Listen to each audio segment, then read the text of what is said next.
question que j'ai envie de lui poser, ceux qui l'entendent.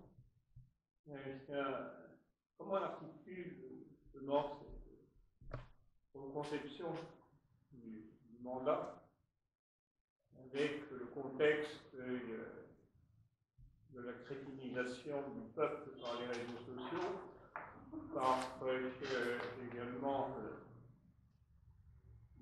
tous les outils de manipulation de l'opinion par le grand capital, hein, les GAFAM en particulier.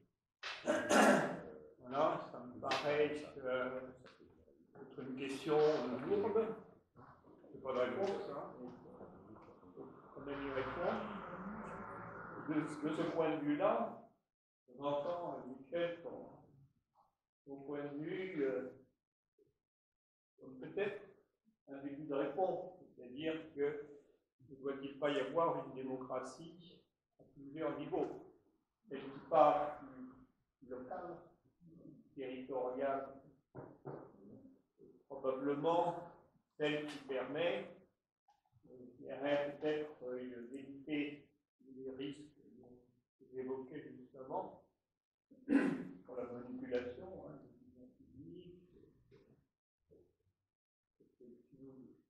et les ingérences étrangères, hein, qui existent effectivement dans les biens. Donc voilà. Et pour terminer, une dernière question, articulée avec les deux autres.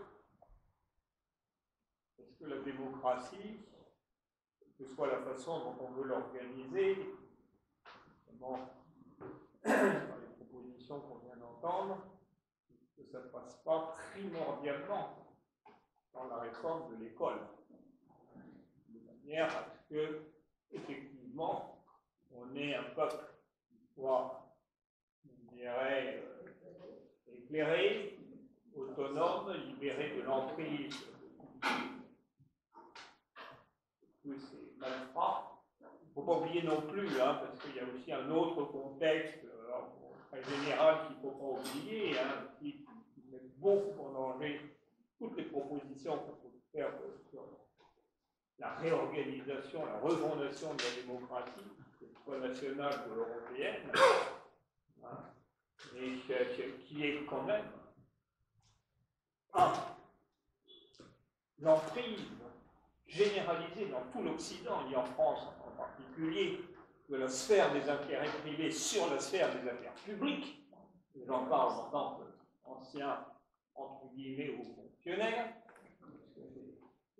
participer, vécu le passage des manettes du pouvoir de l'un à l'autre, et quelque chose qui est encore plus grave, qui s'est beaucoup développé depuis surtout depuis 2 décennies, qui est la pénétration du crime organisé dans la sphère des affaires privées, et du coup, effectivement, on en prise sur la sphère des affaires publiques. N'oubliez pas qu'aujourd'hui, on est quand même dans un contexte où une grande partie de l'économie légale est financée par le crime organisé.